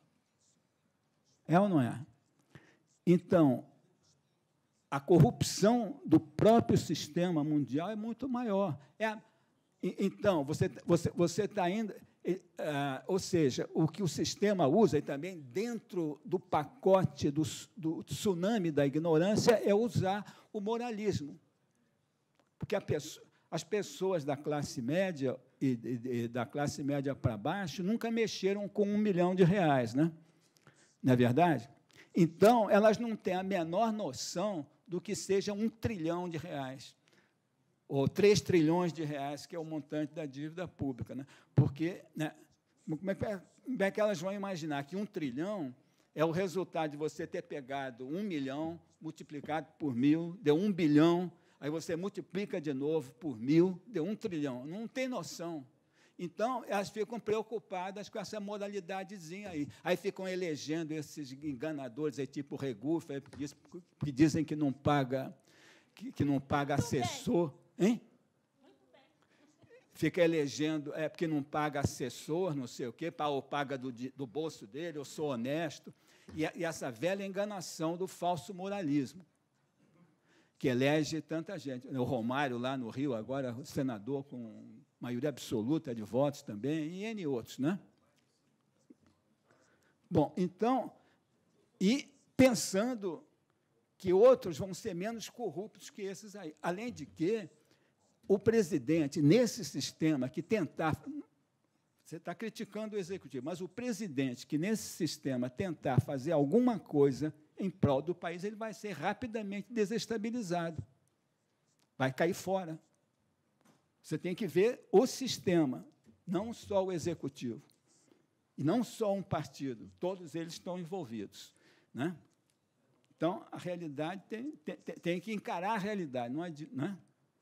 Não sei se eu respondi a sua pergunta, mas eu só não respondi a questão da Coreia. Então, na Coreia é o seguinte, claro que os americanos deixaram a Coreia e Taiwan se desenvolverem razoavelmente para as condições deles, que fizeram uma coisa espantosa, né? Como eu falei, eles tinham uma renda, eram países paupérrimos, e hoje são países industriais, né, com marcas próprias. O Brasil não tem nenhuma, porque a marca toda é das transnacionais. O tal do JK chegou e veio com mais uma asneira para nos enganar, dizendo assim, não, você não precisa reinventar a roda, não sei o quê, deixa atrás. E essas coisas que compõem o tsunami de ignorância.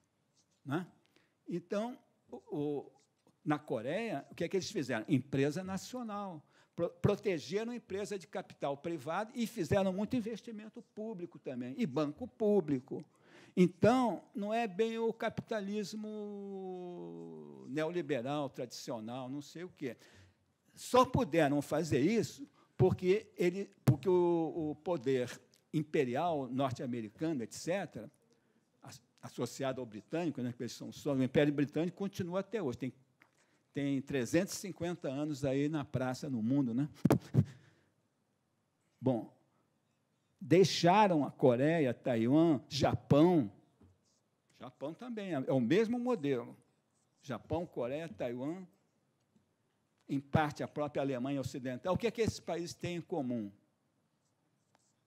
Estavam na linha de frente da Guerra Fria. Do outro lado tinham o comunista. Então, o Império achou interessante. Esses países eu não posso massacrá-los, porque, senão, eles vão ficar, talvez, presa fácil dos vizinhos comunistas que estão aí do lado. Né? Então, deixou. Agora, na América Latina, não tem papo. Deu para entender? México está completamente massacrado. Né? A Argentina, não sei como, está tentando se virar para se defender um pouco. E o Brasil está nesse estado aí que nós tentamos resumir. Tem mais pergunta e tempo? Sou eu, Ana Maria. Então, vamos lá. Eu sou servidora pública também, e eu queria só uma coisa, um adendo aí na sua fala, que foi muito legal. Na verdade, a impressão que eu tive é que o senhor disse que deu a impressão que o capital americano, digamos, que facilitou a vida da ditadura, o fim da ditadura, mas houve muita morte aqui, né? Houve Sim. movimento, as diretas foi um movimento maravilhoso. E houve outro golpe. Porque o colégio eleitoral, a impressão, quer dizer, havia uma luta pelas diretas já, e depois houve um conchavo ali para não ter, eu acho que foi para livrar os militares das punições, né? Isso eu li na época e a impressão é essa, né? Que realmente, mas que o movimento brasileiro para baixo a ditadura foi um movimento que começa com as mortes e em 60 e tanto, e depois foi embora, vai depois movimento estudantil aliado às lutas operárias, né? Enfim, eu acrescentaria isto. Agora, há uma questão aí que ele falou e que eu não admito, assim, quer dizer, não admito, posso admitir, mas porque também não sou defensora do PT, assim, mas eu tenho que ver que eles melhoraram a situação de muita gente aqui, que nunca ninguém fez. Agora, chamar eles de ladrão, eles são ladrão de galinha. Sabe por quê? Porque a Rede Globo e as seclas, eles acreditar que eles falam, se eles criticassem, eles são amigos do Serra, eles são amigos de gente que tem nome aí em contas, na conta tucana nos Estados Unidos. Eles têm coisa, o que eles abafaram de coisas que a gente lia em off e liam nos jornalões também. Só que eles falavam muito pouco. E eram roubos grandes, não eram 73 milhões que foram apurados, que nem se sabe realmente se a Visa é realmente pública, que a Visa é privada. Então, a questão do mensalão ela é uma questão ainda que está aberta aí no Brasil. Né? Não que eles não tenham roubado, mas eles roubam um pouco. Eu vi a lista de quem roubou lá e tal. Era uma lista pequena, o PT perto dos outros. Então, o problema do PT, esta questão que eles se houve um crime, foi não tentar mexer na dívida, e acabar com a lei previdenciária. Isso eles fizeram. Mas não mexeram em quase nada do que veio da época do FHC. Não mexeram. Nas privatizações, na ANP. Não mexeram. Os governos tucanos encheram de agentes. Não mexeram, não. Presta atenção. Os tucanos encheram a Agência Nacional do Petróleo e a Petrobras de agentes do Império, agentes das transnacionais. E o PT não deixou. Vai continuando. Tá certo. Como essas coisas todas. Eu mesmo deixei claro que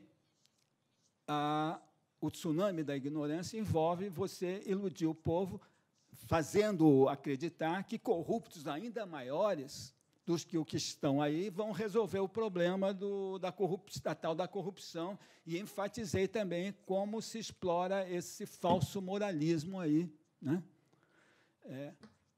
Esse falso moralismo que na realidade é um instrumento de desviar a atenção da nação para o que realmente interessa, que é esse sistema todo de exploração sistemática e cujo efeito é manter o Brasil em cada vez maior subdesenvolvimento.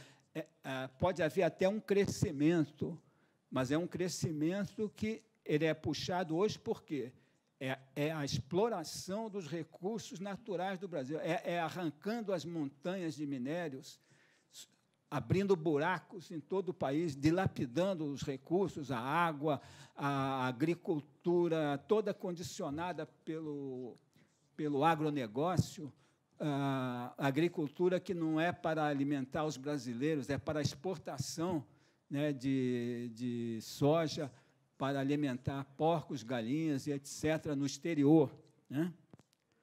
E tudo mais, quer dizer, ou seja, toda uma economia que está estruturada ou desestruturada no sentido de servir ao exterior.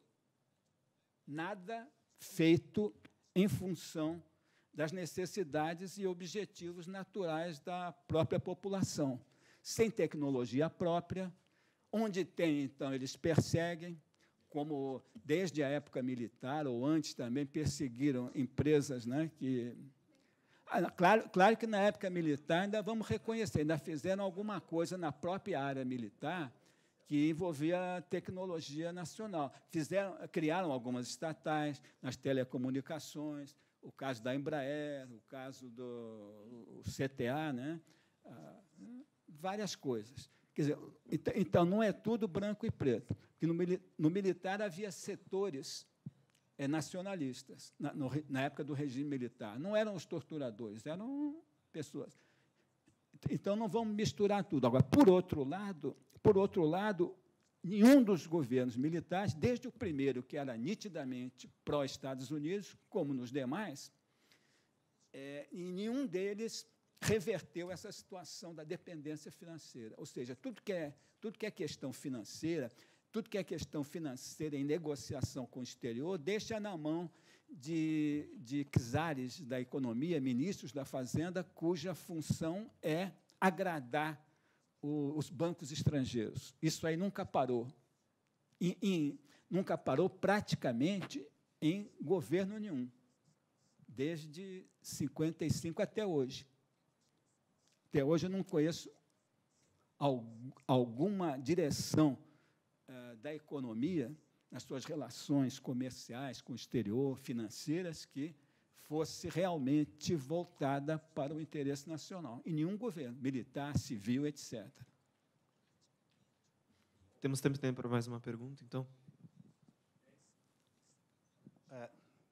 Da Gildo Saraiva, professor. Mestre, a minha dúvida, eu acredito que seja... Dúvida não, pensamento da maioria aqui. Quando se fala das grandes companhias, as OAS da vida, se entende que são grandes companhias mesmo.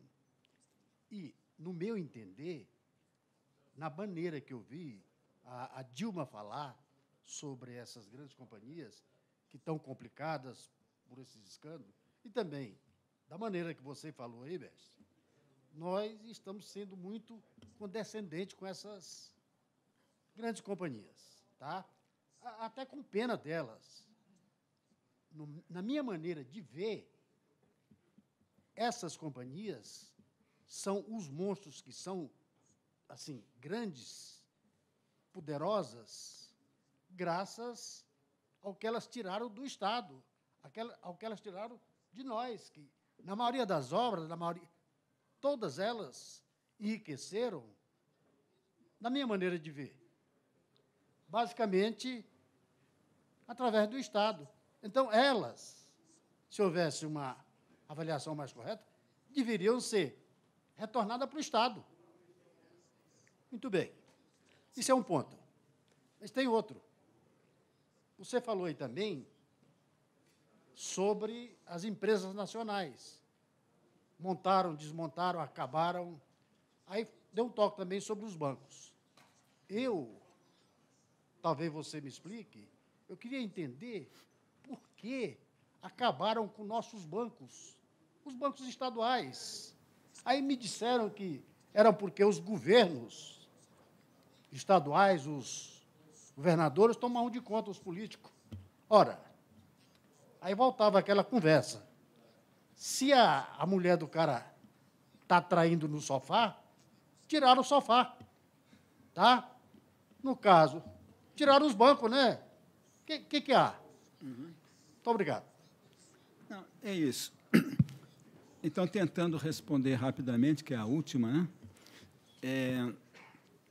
Essa questão, então, é a seguinte: toda empresa, todos os países que se desenvolveram, ao contrário do que se costuma propalar, até nos livros, na maioria dos livros, né? Que a história sempre é muito falseada, né?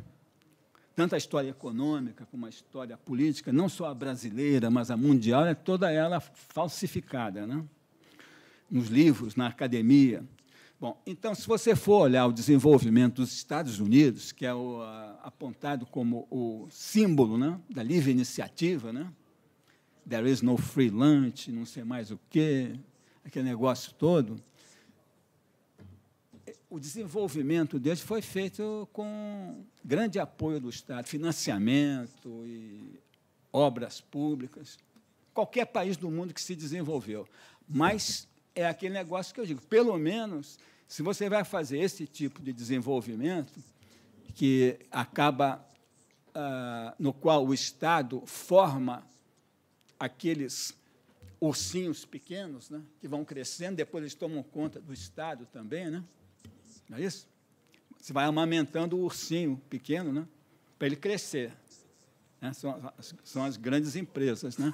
Então, isso aí é o desenvolvimento econômico de tudo que é país, da Alemanha, um grande papel do Estado em todo. Isso aí eu descrevo nesse meu livro, Globalização versus Desenvolvimento. Eu narro com detalhes, com muita citação de obras, o processo de desenvolvimento nesses países todos. Então, sempre dependeu do Estado. Agora, já que o Estado está favorecendo alguém, é preferível que favoreça as empreiteiras, por mais que elas roubem. Por que é que você não vai em cima dos cartéis transnacionais estrangeiros que mandam toda a grana para o exterior? Claro que algumas dessas brasileiras também mandam, mas isso é outro detalhe a verificar. Agora, realmente, o regime que a gente gostaria seria um regime em que o Estado tivesse mais força, tivesse estatais onde a indústria tem que ser muito grande e concorrência nos mercados em que cabe indústria privada. Porque a concorrência seria o grande regulador dos próprios preços e também do desenvolvimento de tecnologia, porque você, para competir, você tem que melhorar a sua tecnologia. Né? Você teria que ter um regime desse tipo, não um regime com grande concentração do capital privado. Mas, em comparação com o que está havendo aqui, o que eu digo é o seguinte: por que é que você não foi para cima dos cartéis das transnacionais que estão extorquindo 3 vezes ou mais o valor dos produtos que eles vendem aqui? Por quê? Porque é que agora você vai em cima dessas empreiteiras, que são as únicas que estão dando emprego para engenheiro e desenvolvendo alguma tecnologia aqui. Porque quando a multinacional produz, que é o que o modelo brasileiro introduzido intensamente desde o tal do Juscelino, o que acontece é o seguinte: você tem um modelo em que não tem emprego, engenheiro vai ser só vendedor, ele não vai entrar no processo produtivo, porque a tecnologia já veio toda da matriz. Então, você tem que ser um país de antas, de atrasados. Agricultura dominada pelo agrotóxico, produzindo para exportar, mineração, tudo na mão de empresa estrangeira. Onde é que está o emprego para o brasileiro qualificado? O cara vai estudar para quê? Para jogador de futebol, né? Porque... Não é isso? Né? Num modelo desse, né? Então, nós temos que encarar a realidade. E depois e a realidade é essa. Você tem que ver onde é o poder. Então, um Estado que ele é mais fraco que o poder privado, e no caso o poder transnacional, ele não consegue fazer nada. Ele vai fazer o quê? Ele tem que se tornar mais forte, senão ele não vai mandar. Então, a realidade é essa. E isso, no seio dessas instituições, está inviável. É isso que a gente... Desculpe, professor Norton, vamos lá.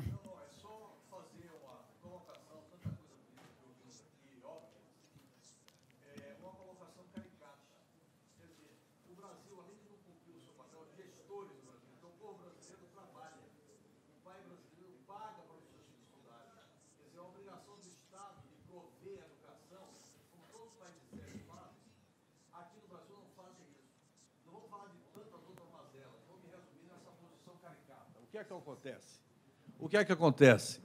O Brasil, os nossos gestores, porque, repito, nós pagamos impostos, nós trabalhamos, nós estudamos, e nós estamos aqui participando. Mas os gestores brasileiros, todos eles, com raríssimas exceções, além de não cumprirem a lei, além de não lutarem pelo próprio país, além de não serem nacionalistas, não serem patriotas, eles fazem o seguinte, essa é a posição caricata, é como um pai que deixa o filho do vizinho roubar, ou o vizinho roubar o seu próprio solo, sua própria fazenda, e não permite que o seu filho roube. Quer dizer, está errado qualquer um roubar, mas o Brasil vai além, quer dizer, ele impede que o brasileiro roube, ele pune, ele cobra impostos abusivos, extorsivos, tributos vergonhosos, mas permite que os outros roubem o país. Então, fica difícil, é um negócio realmente surrealista. Muito obrigado. Viu?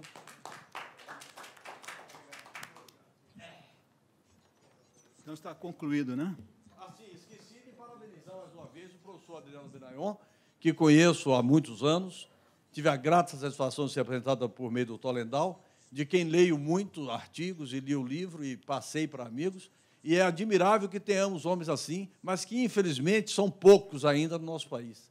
Precisaríamos de mais heróis, mais guerreiros como ele, como o Tolendal e outros que eu estou vendo aqui, o professor Inário, o Edmar e tantos outros de vocês aqui, e as falas que eu vi aqui nacionalistas, quer dizer, o Brasil precisa disso. Eu fui agora, sábado, pregoaram, divulgaram pela internet, uma demonstração em frente às duas casas congressuais. Eu fui lá no sábado, às 2h30, 3h. Fiquei triste, porque tinham 200 pessoas.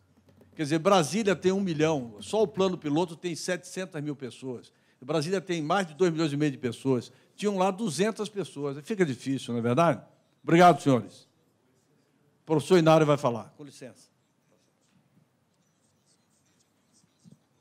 Eu não poderia deixar de fazer uma intervenção para parabenizar o professor Adriano Benayon, que já é conhecedor da minha admiração por ele, né, e pelos seus posicionamentos. E a primeira pergunta que saiu foi a respeito, partiu aqui do nosso advogado, né, perguntando, e agora o que fazer? Então, eu fugi de discutir, de debater o que está errado nesse Brasil. Porque eu debati tanto sobre os erros brasileiros que eu cheguei a uma conclusão. Eu cheguei a uma certeza, a certeza de que tudo está errado. Certo? Então, a certeza de que nada está certo, se tudo está errado, então, na verdade, não adianta debater os erros, etc., tentar consertar os erros, principalmente quando nós sabemos que os erros estão dentro de um sistema. Não adianta tentar acusar pessoas também, porque as pessoas estão dentro dos sistemas. Quando você fala um presidente, até o presidente foi isso, o presidente fez aquilo, fez errado, fez tudo mais, mas é preciso que o presidente, e como todo o governo que hoje está aí, é como se fosse aquela... Vamos organizar uma excursão bonita, né? E vamos para o cais. Chegar no cais, vamos viajar para Singapura, por exemplo. Aí chega no porto, está o navio, aí quando você entra no navio, o navio larga, aí o comando de Singapura, não, nós vamos aqui para o Haiti mesmo. Tá? Vamos para a África do Sul ali, ou vamos lá para Zimbábue, ou para a Europa. Ele diz onde é que vai. E quem está dentro do navio vai ter que ir para onde o comandante mandar. Isso está acontecendo. E um dos grandes erros, e o professor Benayon foi brilhante quando ele falou no tsunami de ignorância, e o nosso tsunami de ignorância é maior do que a gente possa imaginar. Por quê? Porque quando começa a se debater os assuntos políticos, econômicos, morais, sociais do Brasil, imediatamente vem os ismos na cabeça. Capitalismo, comunismo, socialismo, tudo é uma coisa só. É tanto que hoje não chamo mais socialismo, comunismo, capitalismo. Eu chamo só Coca. Só Coca é só de socialismo, có de comunismo, cá de capitalismo. E essa alienação nos leva ao tsunami de ignorância. Precisamos sair disso. Aliás, no Brasil, precisamos ter nossa própria solução. Nós já tivemos no Brasil, por exemplo, 8 constituintes. Fazemos um movimento, elegemos as pessoas para fazer uma constituição. E quem convocava as constituintes era o poder constituído. Ora, o meu empregado convoca a mim, que sou o patrão, para poder ele escrever a lei sobre a qual vou ter que me submeter. E aí se faz uma eleição, se elege um grupo de pessoas, vão lá e essas pessoas que vão ser eleitas já são comandadas pelo Império, e resultado, vai escrever aquilo que o Império quer. E assim, 8 constituições, não chegamos a nada. Tá? Então, parar de debater sobre esses assuntos, parar de importar os ismos do Sococa, parar de analisar pessoas. Vamos analisar o conjunto da estrutura, que é a coisa, que eu chamo a coisa, é a coligação das oligarquias internacionais S.A. É a coisa.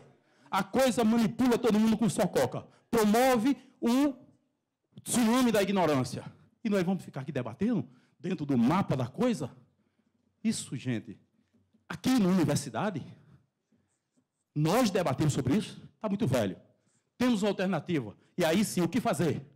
Nós estamos trazendo para a debate da nação brasileira o modelo próprio nosso, o sistema do mérito. E no sistema do mérito, como implantar o sistema do mérito? Já convocamos uma Assembleia Nacional Constituinte Popular e Ética, a Constituinte Poética. Quem quiser vir, que venha. Estão falando vocês com um simples professor, mas que está encaminhado e determinado a levar adiante essa iniciativa. Quem quiser vir para debater coisa nova, tem que falar sobre o sistema do mérito. Tem que falar sobre Constituinte Popular e Ética, porque o resto está velho, só serve para o lixo e para servir o império. E eu quero parabenizar o professor Adriano Benayon, porque ele dá essa visão internacional, desse envolvimento sistêmico, desse tsunami de ignorância, para que a gente possa, então, sair de uma vez por todas desse imbróglio, desse quadrado, e parar de discutir essas besteiras que nós discutimos durante a última eleição. Parabéns, professor Benayon, o senhor sabe da minha admiração pelo seu trabalho, pelo seu posicionamento. Muito obrigado a vocês.